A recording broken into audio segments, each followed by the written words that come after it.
Hey everybody, Joseph Rothschild here, aka Mono Bluetron, back again with another episode of 10-minute testing. So I wanted to be done with this deck, really I did, but I've gotten a couple of requests to make a video on a version that plays elemental heroes, and if there's two things I can't resist, it's Phantasm Spiral and the sweet, sweet call of Neos. So, buckle up for what will hopefully be the last time you ever hear the following words out of my mouth, a new Phantasm Spiral build. So here's the list, and ouch, my eyes. Ugh, it's so garish. This is our first episode on the dawn of a new era, the YGO Pro for people who want to follow the new master rule, and the only simulator where Seto Kaiba, president of Kaiba Corp Industries himself, will show up and ask you for money personally. As always, I'll give you a little bit of insight into the archetype, a little discussion about what I hope the deck can do, and as always, the card by card.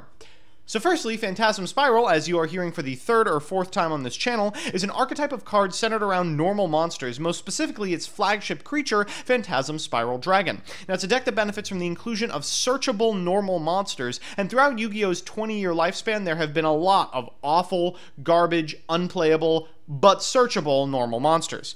Throughout the lifespan of this deck specifically, people have floundered between using a dinosaur engine, water monsters, beast warriors, and even whatever 2000 attack draft chaff they can lay their hands on. I'm here to make the case for one of the most interesting attempts at the deck I have seen so far by playing a suite of elemental hero monsters, including the ever-popular elemental hero SPARKMAN. They have their own search spell, of course, in E-Emergency Call, and they have their own wave of support. They've also got enough attack that they are not completely useless when you're trying to walk over important creatures, so we might as well try them out. The real reason we're trying it out is that it solves one of the very few problems with the deck. More often than not, we would find ourselves with multiple copies of search spells, extra fossil digs, fire formation tankies, some of them would even have hard OPTs, which was very painful. This one, instead of clogging our hand, will allow us to fetch the cutest thing this side of Duelist Alliance, Elemental Hero Honesty Neos. Now this card, the combination of Neos and Honest, will increase the attack of an elemental hero by a cool 2,500 points, which is pretty often better than Honest.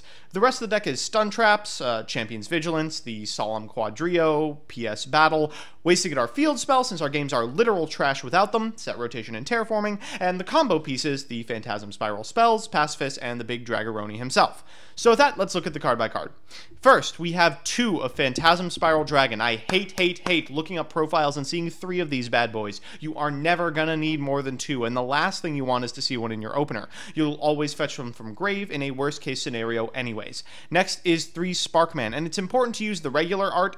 Getting the alt art makes you look like a tryhard. Afterwards, there are 3 copies of Elemental Hero Honestly Neos, here to solve our redundant emergency calls and make OTKs easier. We are also playing 1 copy of Neos Alias, another potential normal monster to summon, although the bad news is we can't get him with our unexpected die, since he's an effect monster while he's in the deck. Next are our spells. We have 3 copies of E-Emergency Call to get whatever we need, 2 copies of Unexpected Die to find a couple of extras as well, 1 Raigeki to clear up problem boards, 2 Heat Wave, the reason for playing the deck. It prevents anyone from summoning an effect monster until my next draw phase, 3 Terraforming, and 3 Set Rotation to find our 3 Pacifists, 1 copy of Gateway to Chaos, a field spell that our opponents literally can't flip up to gift to them, and then our Phantasm Spiral spells. We are playing 1 each of Battle, Crash, and Grip, just so that we have the most bases covered while taking up the least amount of space in the deck.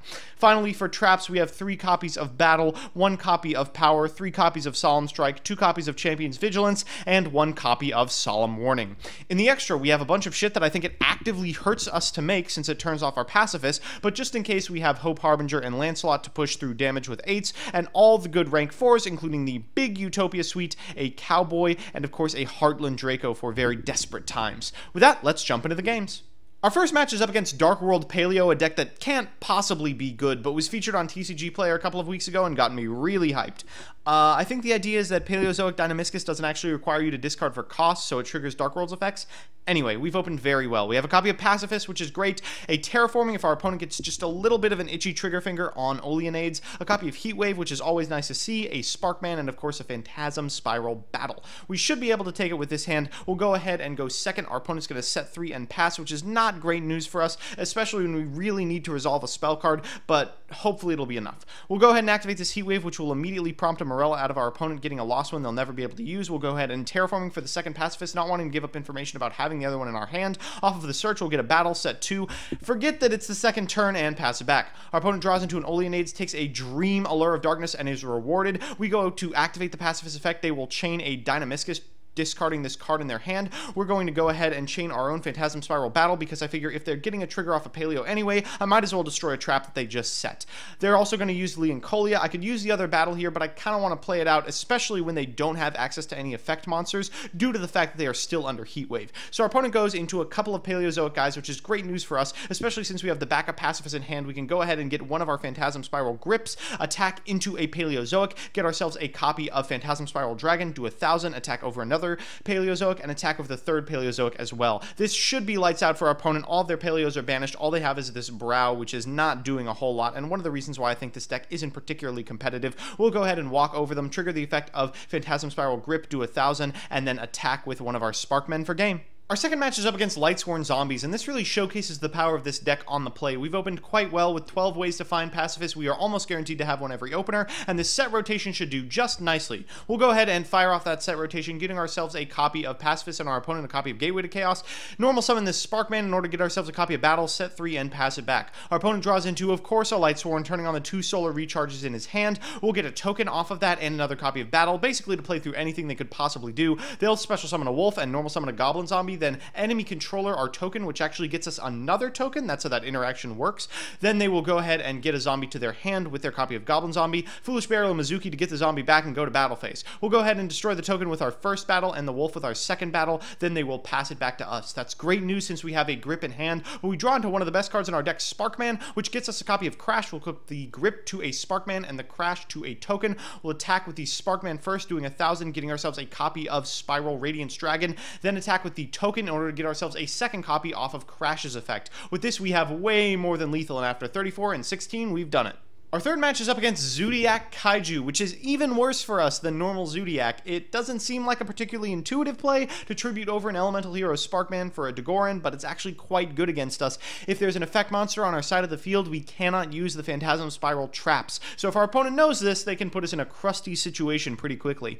Unfortunately, even though we're going first, this is one of those hands that has Pacifist and not a whole lot else. If our opponent does anything, we have a Battle and a Champion's Vigilance set, but unfortunately, they know this. Normal summon a Thoroughblade, squint their eyes and pretend it's 2005, and they can attack for 16 and get away with it. We draw into a Mythic Phantasmagoric Dragon, one of the worst draws in our deck. They draw into a Solemn Strike, get in for another cool 16, and pass it back. I'm thinking about Regekiing just to force a play, maybe my body to get a token, but we do draw an E-Emergency Call, so we'll go ahead and Regeki, normal summon Sparkman, get the search, and unfortunately, we just get Twin Twistered out of the game. We can activate the second Pacifist, maybe get a search off of, I don't know, them doing anything else, but unfortunately, that's probably not enough. They're going to go ahead and banish this Interrupted Kaiju Slumber, and when I go to activate Pacifist, they'll Ghost Ogre me, and this game is completely over. They'll go into a copy of Thoroughblade, go into a Wild Bow, a Broad Bull, get a Viper, etc., etc. I think you've probably seen this a couple times. Then they'll tribute over my guy for a Dagoran, attack with a Jizikuri, then attack directly with the Broad Bull, ending on a Trident. We draw into, what do you know, a Heat Wave. Too little,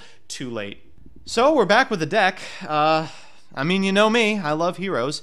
But even I don't think I can justly recommend this build of the deck. Honestly, Neos was cloggy at best, and it prevented us from playing the much more consistent Demise builds of the deck at worst. I don't think it's worth sacrificing 3 slots in the main deck for what equates to, I mean, an Honest that you're never going to get to use because you're always spiral battling away whatever is attacking. It seems cute to set up OTKs, but in my experience, the deck doesn't actually have much of a problem setting those up anyway. All in all, I still believe in the power of Phantasm Spiral, but I lost a little faith today in Neos. Honestly. So that's that. At this point, I'm about 1 Phantasm Spiral video away from converting my channel into a shrine to Spiral Serpent. If you want to see me play the decks I make on this show on stream, I'm on twitch.tv/monobluetron every Monday and Thursday from 10 to midnight Eastern Standard Time, links in the description. And if you want to see me play a certain deck or archetype on a future episode of this show, let me know in the comment section below, and I will do my best to accommodate you. Otherwise, I'll see you Tuesday.